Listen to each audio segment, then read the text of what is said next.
Olá, sejam muito bem-vindos, eu sou a Lucy Diamond e você tá aqui no canal Dopamina Nerd. Galera, no vídeo de hoje eu vou analisar o trailer que saiu ontem, meia-noite e meia praticamente. Fiz um react, se você ainda não viu, eu vou deixar aqui na descrição e também nos cards, beleza? Nos cards, assiste lá, tá? E aí hoje eu vou fazer a análise do trailer, colocar na sequência que eu acho que vai acontecer. Eu peguei os dois trailers e coloquei na sequência que eu acho que vai acontecer. Vou dar ali a minha opinião no meio do caminho, vou colocar a minha teoria, tá? E também peguei alguns detalhes que eu acabei assistindo o trailer em slow motion. Eu coloquei na velocidade 0,25, ou seja, 4 vezes mais lento do que o normal, para poder pegar alguns detalhes, e peguei alguns detalhes bem interessantes. Inclusive eu consegui ler até o lábio da Janet Van Dyne. Acho que eu até sei o que ela vai falar, tá? E no finalzinho desse vídeo aqui eu vou colocar o vazamento que saiu já faz um tempinho já, mas eu vou ler e vou dar a minha opinião, se eu acho que ele é verdadeiro, se eu acho que ele não é verdadeiro, beleza? E esse vídeo aqui eu acho que ele vai ficar um pouquinho mais longo do que o normal. Então fica confortável, pega uma pipoquinha, uma aguinha, senta aí e vamos comigo logo depois da vinheta.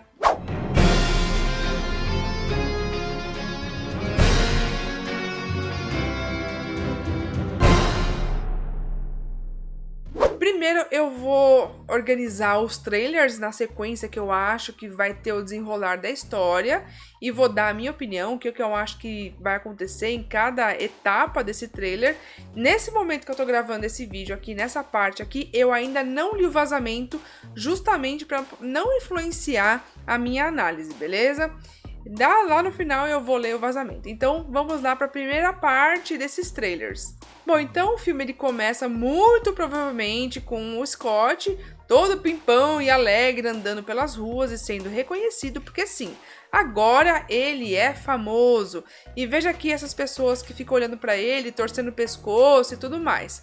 Isso é um grande paralelo do primeiro filme, que ele também tá andando pelas ruas, mas ele tinha acabado de sair da prisão. Depois a gente tem ele e a Hope num evento de carpete vermelho, mas não é assim um lançamento de um filme nem nada, mas sim um evento de ciência. E pode ser que para esse evento ela tenha sido chamada porque ela encontrou uma forma de usar as partículas PIN ou alguma outra coisa para poder ajudar as pessoas. Pode ser que ela tenha ajudado a fazer alimentos crescerem mais rápido, acabar com a fome em alguma parte do planeta, no planeta, enfim, alguma coisa assim. Então por isso que ela foi reconhecida e está sendo chamada aí para participar desse evento de carpete vermelho. E o Scott, na verdade, é só o acompanhante, ele não é o principal aqui nessa parte aqui desse evento. Depois a gente vê que a Cassie acabou se metendo em confusão e acabou ligando para o seu pai. Ela ficou detida ou na prisão, algum lugar assim, ela acabou ligando pro seu pai, só que na hora que ele vê o telefone tocando e vê quem tá ligando pra ele, a gente vê que a foto do celular dele ainda é a filha dele mais nova, ela mais criança e tudo mais, porque como ele ficou preso no reino quântico, no Snap, né, estalar de dedos do Thanos, ele acabou perdendo 5 anos da vida da sua filha, então ele ainda tem a memória afetiva dela quando ela era menorzinha, quando ela era pequenininha, não agora que ela tá maior e tudo mais.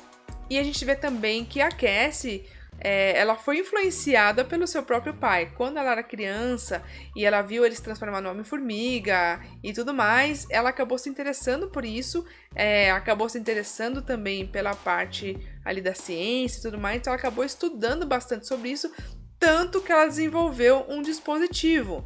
Só que esse dispositivo que ela fez, apesar de ser muito interessante, foi o que acabou desenrolando a história toda aí. Porque esse dispositivo acabava enviando informações praticamente para o reino quântico. E isso acabou dando ruim, né? E a Janet, ela sabe muito bem quem é o Kang. Tanto que ela avisa que ele é um ser muito perigoso, porque ela sabe que ele pode alterar a história de acordo com a sua própria vontade e que ele pode ou não apagar as linhas do tempo que ele quiser, a hora que ele quiser. E lá em Loki, né, se você assistiu Loki, se você não assistiu ainda, eu sugiro que você assista, a gente viu que a Sylvie, né, um spoiler aqui se você ainda não assistiu, mas sorry, já faz mais de um ano, a gente viu que a Sylvie, na hora que ela foi tentar matar ali o Kang, aquele que permanece, ele fala pra ela, meu, não me mata, porque se você me matar, versões piores minhas vão ser liberadas e aí lascou pra vocês. E, né, ele não tava mentindo, ele tava falando a verdade. E aí a gente já sabe que ela acabou matando ele, e aí foi tudo pro brejo. Então, depois que essa partícula acaba, não sei, se conectando com o reino quântico de alguma forma, enfim, eu sei que dá uma instabilidade ali, todo mundo é sugado pra dentro dessa partícula, abre um portal, alguma coisa assim. Só que o Scott, ele consegue se segurar, ele tem força o suficiente, e ele achou um lugar legal ali pra ficar se segurando. E ele tenta segurar a Cassie, só que a Cassie acaba escorregando, ela acaba não conseguindo se segurar na mão do seu pai. E ela acaba sendo sugada para dentro desse portal também. E por mais que o Scott ele conseguiria se segurar nesse lugar ali e não ser sugado, ele acaba largando o lugar que ele estava segurando e deixa ser sugado para dentro do portal para poder ajudar o pessoal que foi sugado, né? Toda a sua família, na verdade, né? Então ele acaba entrando ali por conta própria, vamos dizer assim. Eu acho que toda essa história que eu li pra vocês, o plot inicial, mostrando ele como famoso e tudo mais, acho que isso aí vai ser no máximo uns 20 minutinhos da história e o restante vai ser tudo dentro do reino quântico, porque tem muita coisa pra falar. Então nessa parte aqui a gente vê a Cassie e o Scott, você pode ver que a Cassie inclusive tá com roupa normal ainda, igual ela tava no laboratório. Muito provavelmente eles caem juntos em algum lugar e aí eles têm um vislumbre do reino quântico, multicolorido. E veja como que o logo da Marvel, eu coloquei aqui numa velocidade menor, tá? Ele muda de cor também, ele fica vermelho, verde, roxo, amarelo, fica brilhante, que são as mesmas cores que a gente vê aí no reino quântico. Então achei esse detalhe bem interessante. A Marvel sempre faz esse tipo de coisa com os logos dela, né, nos filmes. E olha que interessante, a Janet, quando ela acorda, ela tá vestida de Vespa. Então eu acredito que na hora que ela foi sugada ali por aquele portal, que eles estavam ali no laboratório e tudo mais, eu acredito que a vestimenta dela, que a armadura dela tenha se acionado sozinha como um mecanismo de defesa mesmo. Então ela aprimorou a sua armadura, deixou ela aí com uma tecnologia mais avançada. Então eu acredito que ela, o Hank, né, ela, seu pai e sua mãe, Hank e a Janet, eles acabam caindo juntos em algum ponto, porque eles foram sugados praticamente juntos, e eles acabam caindo juntos ali em algum ponto desse reino quântico. Só que como a Janet já viveu ali há um tempão, ficou anos nesse lugar, ela conhece bem ali, talvez, não sei se tudo, mas ela conhece bem o local. Então ela acaba guiando eles por alguns lugares ali no reino quântico, acredito que procurando tanto o Scott quanto a Cassie. E acredito que é nesse momento que eles acabam encontrando aí o personagem do Bill Murray, que é o Kryler, né? Já confirmado que é o Kryler, que é nos quadrinhos ele é um cientista que pode gerar a personificação física dos medos mais profundos de qualquer oponente. E não sei se isso vai ser bom ou vai ser ruim pra gente, né? Aliás, pra gente não, pro Scott e pra família dele. Em algum momento eles acabam se encontrando e o Scott, então, ele acaba se duplicando, meio que sem querer. E aí ele fica tipo, como é que é assim? Como que cria uma variante do nada? Né? E logo em seguida a gente vê uma cena da Janet falando com o Scott e nessa hora que eu assisti em slow motion, eu consegui perceber que ela diz o seguinte: "You ain't him", você não é ele. Agora eu não sei se ela fala isso porque ela reconhece que essa variante não é o Scott original dela, né, da família dela e tudo mais, ou se ela tá falando pro Scott original que, olha, você não é ele, você não é aquela variante que fez aquele erro, ou então você não é igual ao Kang que fez aquela porcaria, que fez aquele erro e tudo mais, você não precisa seguir os mesmos passos, né? Não sei por que exatamente que ela falou isso, mas enfim, mais pra frente a gente descobre. E nessa cena aqui, provavelmente o Scott tá analisando e olhando o que o Kang está propondo, pra ele ganhar mais tempo com a Cassie, ganhar mais tempo com a Hope, ganhar mais tempo com todo mundo e arrumar a sua história, enfim. E talvez esse amarelinho aqui seja a energia que o Kang precisa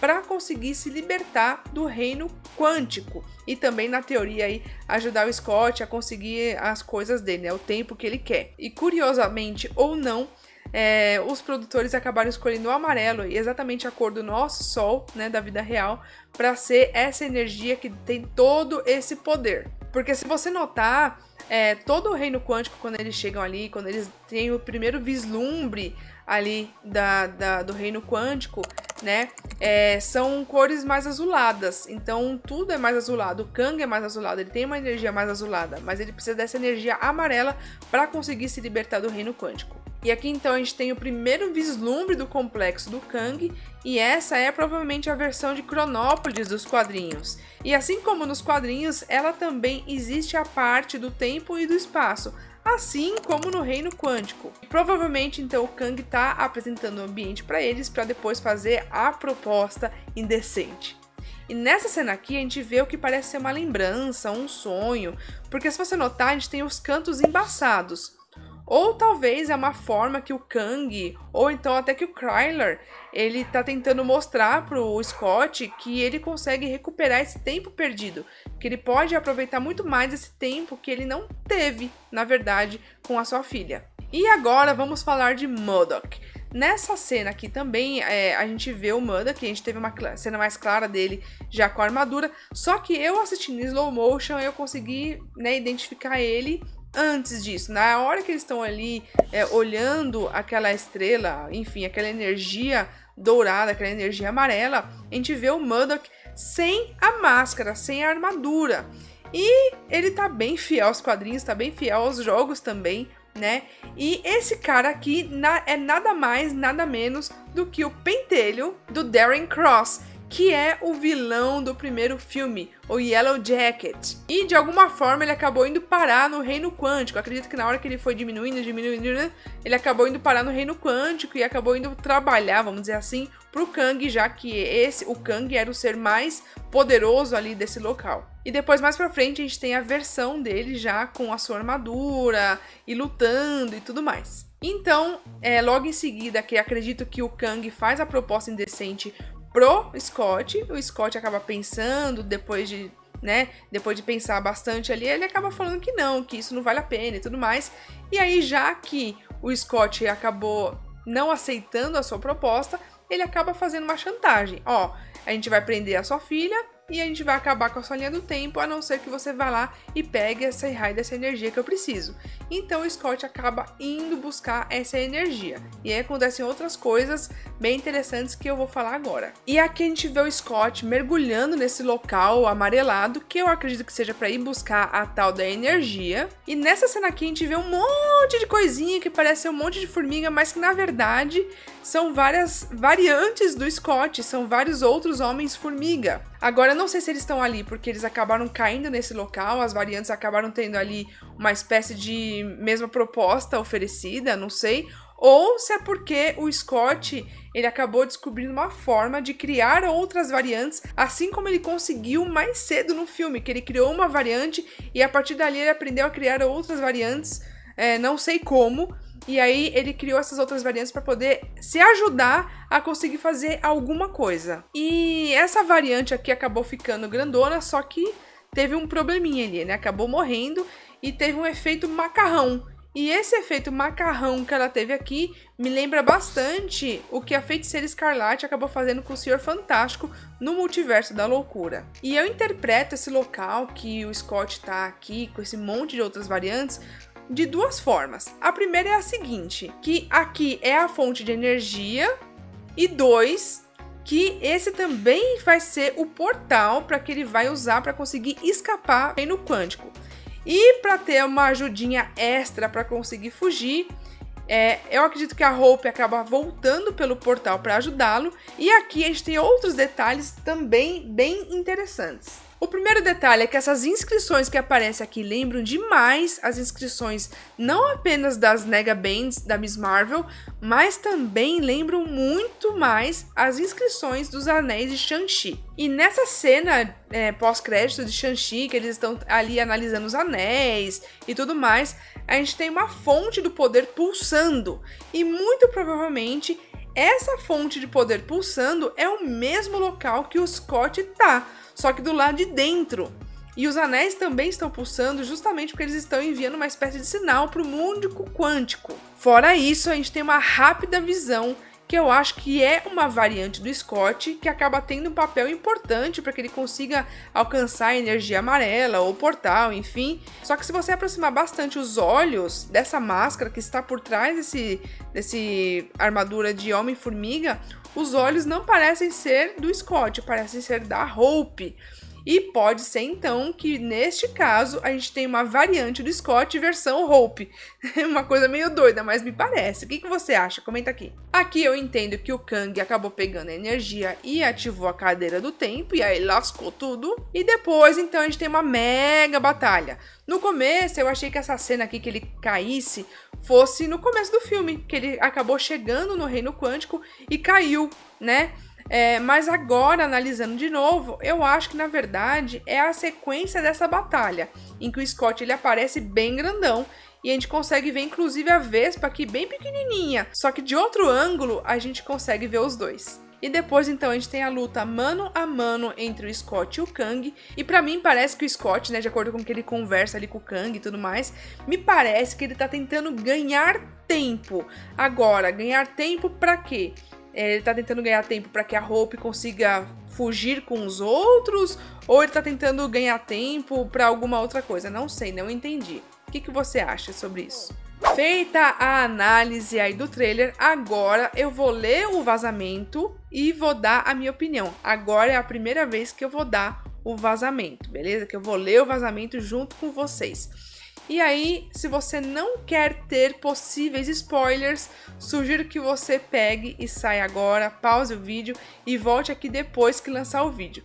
Agora, se você tá curioso para saber assim como eu, então fica aí e vamos ler juntos. Vamos lá! O personagem de Bill Murray é Krylar, uma espécie de aristocrata do reino quântico que teve um caso com a Janet quando ela ficou presa por lá. Janet e Kang estavam presos no reino quântico juntos no passado. Ele tem uma espaçonave que pode viajar o multiverso. Ele e a Janet estavam arrumando essa espaçonave. Ele queria ajudá-la a arrumar tempo para que ela pudesse recuperar o tempo perdido com a Hope. Janet descobriu uma via neural maligna que ele mantinha na espaçonave. Depois de confrontá-lo e confirmar a sua real face, ela destruiu o equipamento que fazia com que sua espaçonave funcionasse. Desde então, ele se tornou Kang, o Conquistador, e ele estava buscando Janet para ter a sua vingança. Kang diz ao Scott que ele já derrotou vários Vingadores. Kang pergunta a ele se ele é o carinha lá, o Vingador do Martelo. E o Scott faz uma piada sobre pessoas confundindo ele com Thor o tempo todo. Ele quer que o Scott ajude-o a sair do reino quântico e diz que eles deveriam trabalhar juntos. Kang diz que ele é o único que pode impedir o que está para acontecer. Quando Scott pergunta o que é, ele responde: eu. Kang diz para Janet que deu a ele muito tempo para que ele pudesse formar a sua vingança, deixando ele preso no reino quântico. Ele diz a ela que quando ele sair, o primeiro universo que ele vai conquistar será o dela.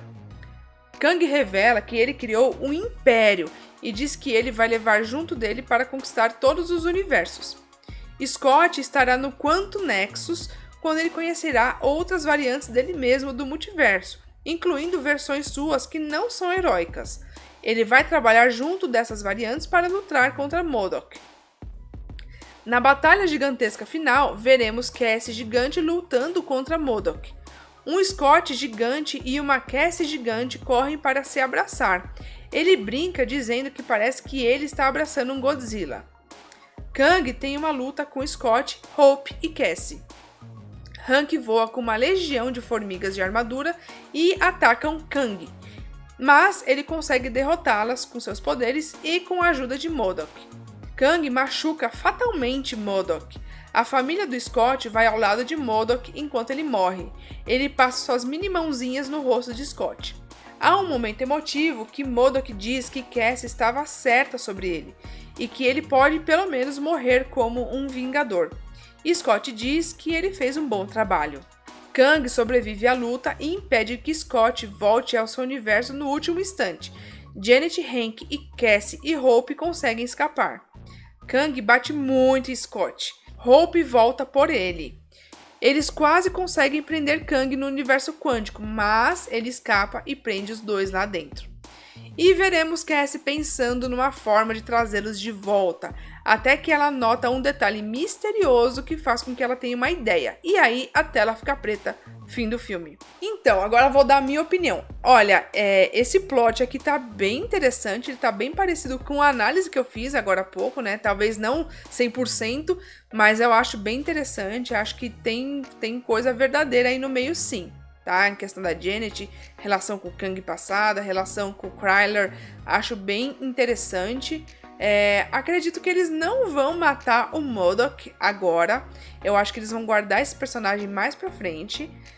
E também em relação aos 10 Anéis de Shang-Chi. Eu acho que eles vão trazer sim uma relação dos 10 Anéis de Shang-Chi para esse filme aqui, talvez numa cena pós-crédito, alguma coisa assim, mas eu acho que vai ter sim uma relação, vai citar os 10 Anéis, enfim, a gente vai ter um vislumbre disso.